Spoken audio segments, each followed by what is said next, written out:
You're on. Okay. Well, what we've been talking about here is dedicating ourselves to God's standard.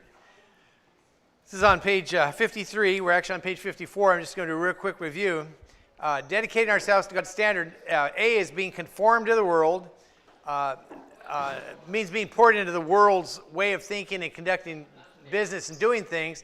And that's what we want to not do. We cheated and started already. The second one here is being conformed to God versus being conformed to the world. God doesn't want us to be conformed to the world. He wants us to be conformed to Him. Okay? And part of conforming to God's image, we talked about this last week, is letting go of our past grievances. And that's a big one. Letting go of past grievances. And that we talked a lot about that. That's very hard to do, to let things go. And it's very important that we let things go, because when we hold on to things, they build up. We compress them and compress them. Steve Kern defined bitterness as compressed feelings.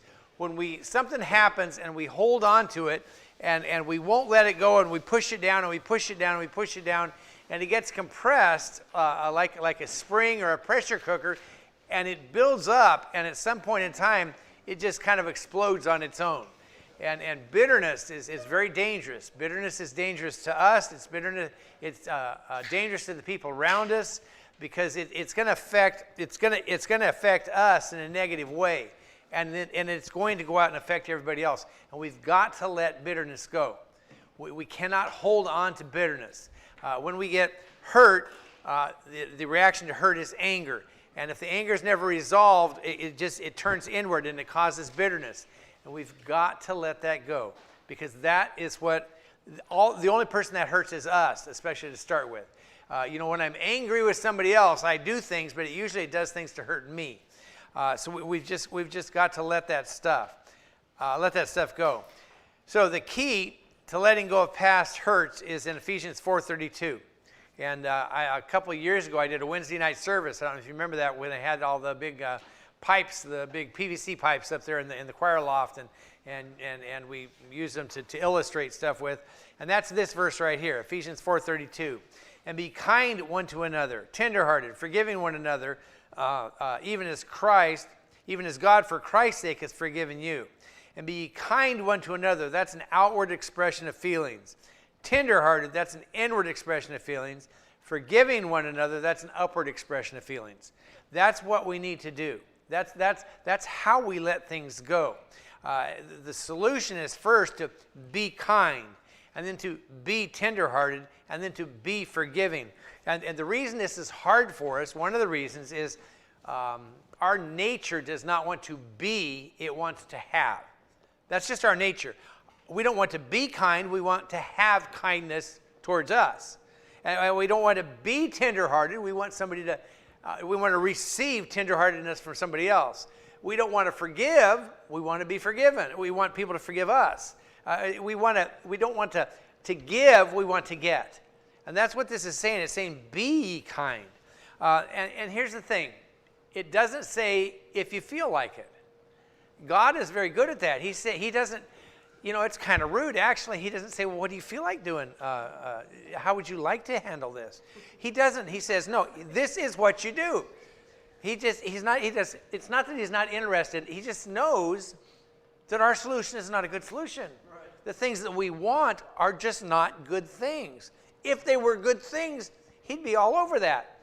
Go ahead and do it, Rich. It's great. But it's not.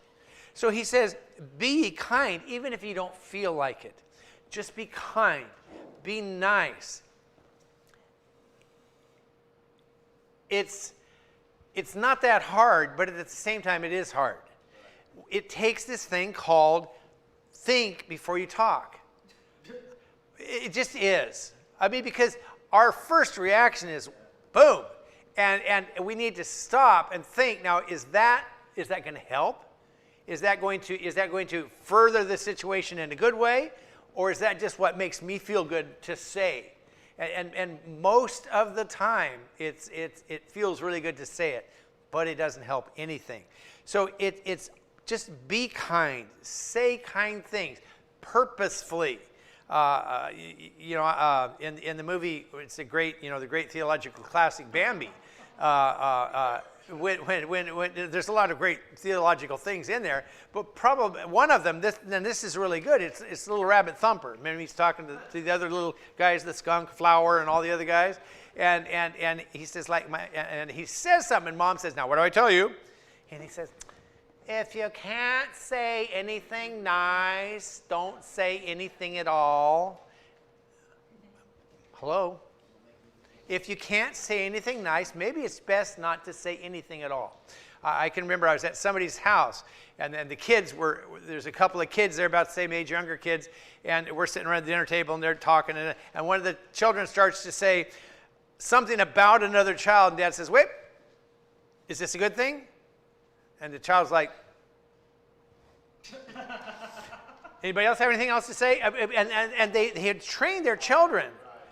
If it's not good, just don't say it. Now, that doesn't mean we can't say things, but we need to say it in a kind way. We need to use kind words, soft words. Kind words are the opposite of hurtful words. Kind words soothe anger. They don't stir up strife and contention. Kind words are spoken from humility, because when our pride gets involved, it's not usually kind things we say, because we're lifting up ourselves as opposed to helping someone else. This is what I want. And that just most of the time doesn't work well. And so humility speaks kind word, because humility is not trying to do something for me. Humility is trying to do something for somebody else. Because it's not about me, it's about somebody else. And people need kind words. When we speak kind words, we actually need to use a kind voice. Have you ever said something nice with a really hurtful voice? You know what I'm saying? That, and it's like, I don't think so. Just repeat all that to your 8th graders. Say that again? Just repeat all that to your 8th graders. I do. I really do. I talk to them. My trouble is, and I'll be real honest with you, I am very not good at seeing when they're doing that, especially the girls. I'm just like happy they're over there, they're talking, they're having a good time. Now, my wife, she has this radar vision. She sees across the room a group of girls talking, and she instantly says, "I know what they're saying and what they're doing," and she just goes in there but I'm like, "Oh, look, they're talking, isn't that sweet?" But when I hear people going after each other, I stop that, because I don't like that. I hate it. I'm just not very aware, and I'm working on it, but I'm not very good at it. So we need to use a kind voice. We need to have a kind attitude. We just have to. We can control our attitude. It's not easy, but we can. We need to. We should. God tasks us with doing that. He expects us to control our attitude. And here's the thing. You can say hard things with kind words. You can. And we need to sometimes. We need to say things to people that are not easy for them to receive. But you can say it kindly. It doesn't have to be harsh. We shouldn't attack. We shouldn't attack. We can have anger without attacking. It's possible. Okay? Anger, it needs to be at the actions, the thing that happened, the action itself. Where we do is we get angry at the person. And that's attacking the person. That's what God doesn't want. We're not to attack a person. Disagreeing with the action, yes, because the actions are wrong, and they need to be corrected. The Bible is pretty clear on that. We are to smite a scorner, but it needs to be done properly. It needs to be done properly. Okay, the Bible talks about the wounds of a friend. Wounds are hurtful, but it's done out of love as a friend. And it's done with kind words. It's not done to hurt somebody. It's done to help somebody. It's a hurt to help. It's not done to hurt. That's where we in our nature. That's kind of where we go. You know what? We need to have a kind expression because we can say something and our face says something else. Yeah. Yes, no, but it is true, and I know that I do that sometimes. You know, we have to practice smiling sometimes. John Cubis is always doing that, and Pastor, you know, you're singing these words, but you're like this, singing about the love of Jesus. I love Jesus so much. You know, no, I don't think so. Our words speak, but anyway, but we need to speak kind words. We kind of need to tell our face about it too. It really does, because people, you know, what is it? I think about 80% of communication is nonverbal.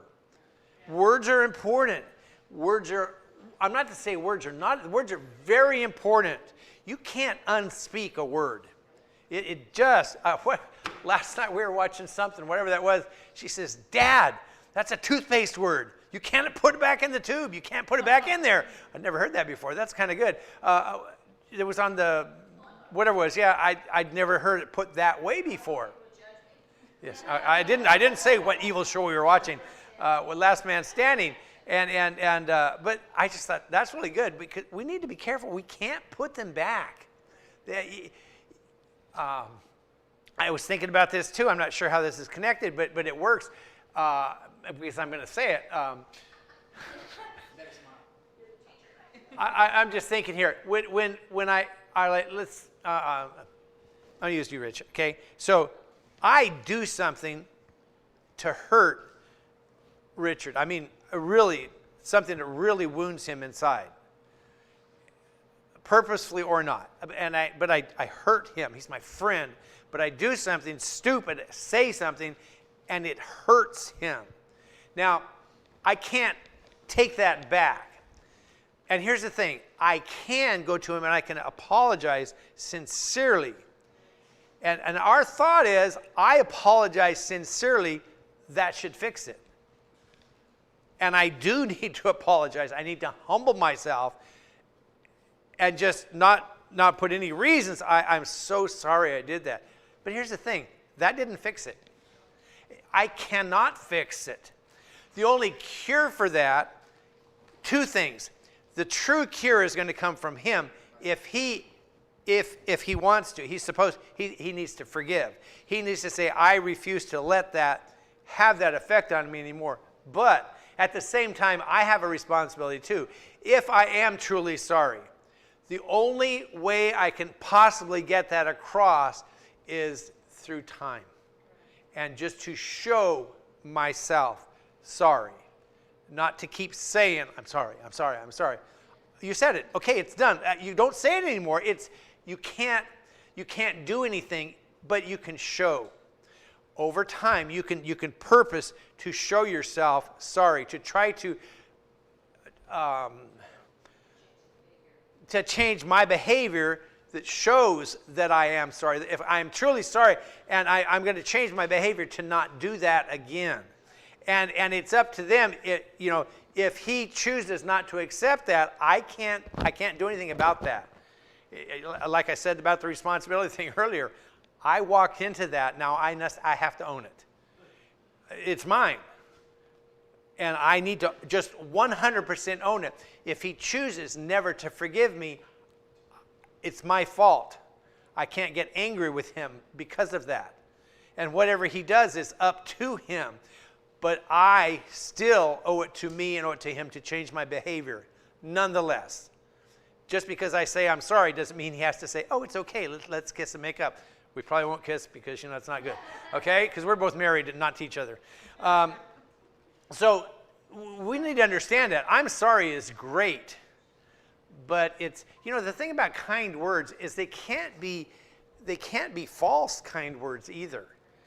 That's what I'm saying about if you say kind words and your face doesn't say it, that's like it's really not, If everything about me says, huh, and I'm saying, oh, and what you're hearing is this, not my words. That's a lie.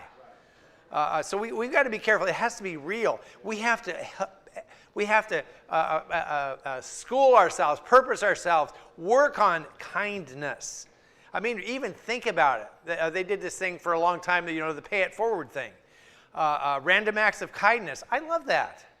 Just do something nice for somebody. One of the things that I really enjoy doing, and I haven't done it for a while, is just doing something nice for someone, and not even just, they have no idea who did it.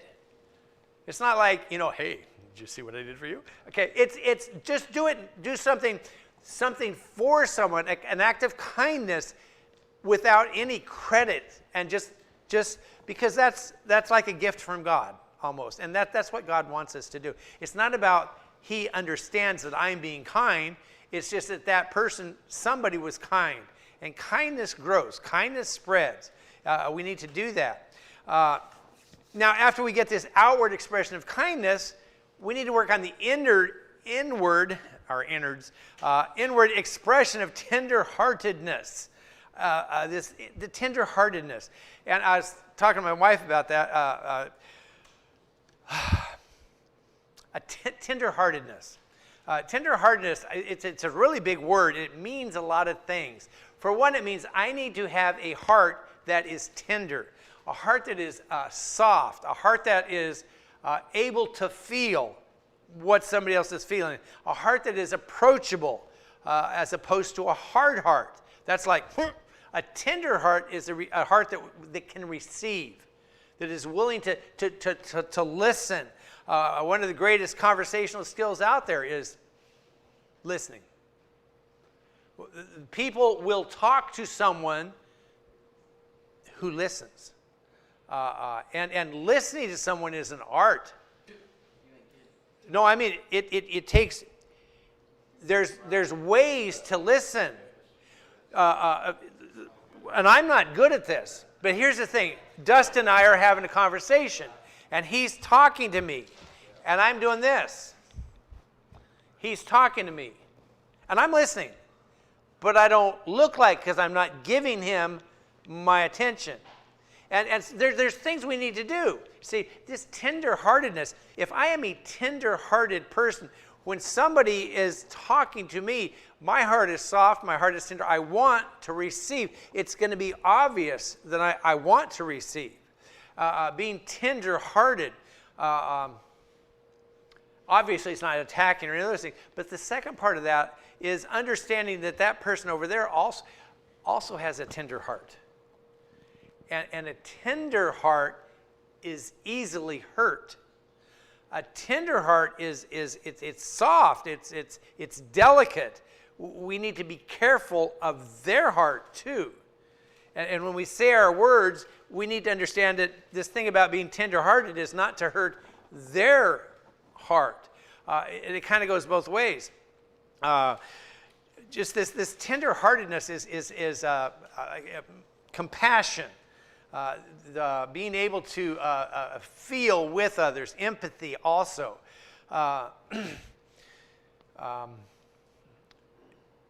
To be tender-hearted, I need to listen, but I need to understand. To receive, getting this a little bit confused here. To be compassionate, I need to understand what they're saying. Not just listen to the words, but make an effort to understand what they're feeling. Walk in my shoes. The old Indian saying, walk a mile in my shoes. If I can understand why they did, what's going on, what's happening, then I can help. I can put myself in their place, and I can understand I can receive the feelings. I can feel with them. That's what empathy means. I feel with them. They have sorrow, and I'm sorrowing with them. When my dad died, one of my good friends out there in California, he just wouldn't leave me alone. I wanted to be alone. I wanted to push everybody away because I was tough and all this, but he just very sweetly was in my back pocket for about 2 days. He just was there, and it helped because he understood even what I wasn't saying. He was just there, and he was supportive, and it didn't matter if I wanted to talk, he would listen. If I didn't want to talk, we wouldn't talk. He didn't force anything on me. He was very tender-hearted to me, and it helped me a lot, just because the support was there. One of the things that my wife has taught me that I hear a lot of husbands, a lot of men have trouble with is many times when women want to talk, they want to maybe vent, they want to, whatever they want to talk about, they want to lay out a problem, they want to have, they're having emotions, whatever. And men, we want to fix things. So they're giving us all this stuff and we're like, there's what you do. And they get angry and we're like, why are you angry? It's because they don't want us to fix, they just want us to listen. That's all. Just listen. See, if I'm tender-hearted, I'm tender, I am able to just receive, because that's what people need. If I will just listen, that makes you feel like you have importance and worth because I'm giving you my attention. And that's one of the greatest things we can give someone is undivided attention. That for children, that's incredibly important. Well, how do you talk to a child? One of the best things you can do to a child. This may not work good because I may not be able to get back up again. Okay, so the small child, get down there so you're on their level. You're not this giant looming over them. You're right here. They love that. That makes them feel important. I'm equal to you. That's important. That's what God does to us. God speaks to us from heaven, but he speaks to us at our level, wherever we're at. He gets down on his knees and he makes us feel important. Okay? And that's being tender-hearted. I'm just going to stay here for the rest of the time because it feels really good. But that's we need to be tender-hearted. So we need to be kind. And that's a purposeful thing. We need to work on kindness. It's just as easy to say a kind word. It really is. But we have to think about it because it's not natural. And we have to have a tender heart. Why is it hard for us to have a tender heart? Because a tender heart is easily hurt. So if I have a tender heart, if I have a tender heart towards my wife, it's easier for her to hurt me. So I have a hard heart to protect myself. Keep people out and they won't hurt me, right? If I don't get close, they won't hurt me. But if I drop my defenses, if I open myself up and I allow, then the possibility exists. And because I'm pretty sure, well, I know I'm human and I know she's human, so there will be times when she hurts me. And there will be times when I hurt her. Okay, then we come to the last one here. Forgiving. So kind, tender-hearted, and forgiving. Forgiving is for Christ's sake. We have to forgive even as God for Christ's sake has forgiven you. We are commanded to forgive over and over and over and over again. Because we're not good at it. It's hard for us, but it's so healthy for us. And God, if you read this about forgiveness, I want God to forgive me. And he says, I want to, but you forgive that person first. And I'm like, I want you to forgive me, but I don't want to forgive them because they hurt me. And God says, you need to forgive even as I forgive you for Christ's sake. Christ died on the cross for me. He paid for my sins. I don't deserve any of that. He did that for me. Therefore, because he did that huge thing for me, I, in return, need to do for others. The story in the Bible there where the guy owes this guy, $1 bazillion, $5,000 or $1 million. And this guy, this ruler forgives him his debt. He's headed to debtor's prison because he owes all this money, and he says, oh, please forgive me. And the guy says, I forgive you your debt. You're free. Don't worry about it. Don't pay it back. And he goes out and he finds somebody that owes him $2. And the guy says, I don't have it. I don't have it. Cut me some slack. He says, no, I'm going to send you to prison. And the ruler hears about this guy not forgiving him. And he goes to prison. He said, if you're going to act that way, I'll unforgive you. Hit the unforgive button. And that's what Christ has done so much for us. He expects in return us to do that for others. Okay, that's what that means right there. We are obligated to forgive almost because what Christ has already done for us.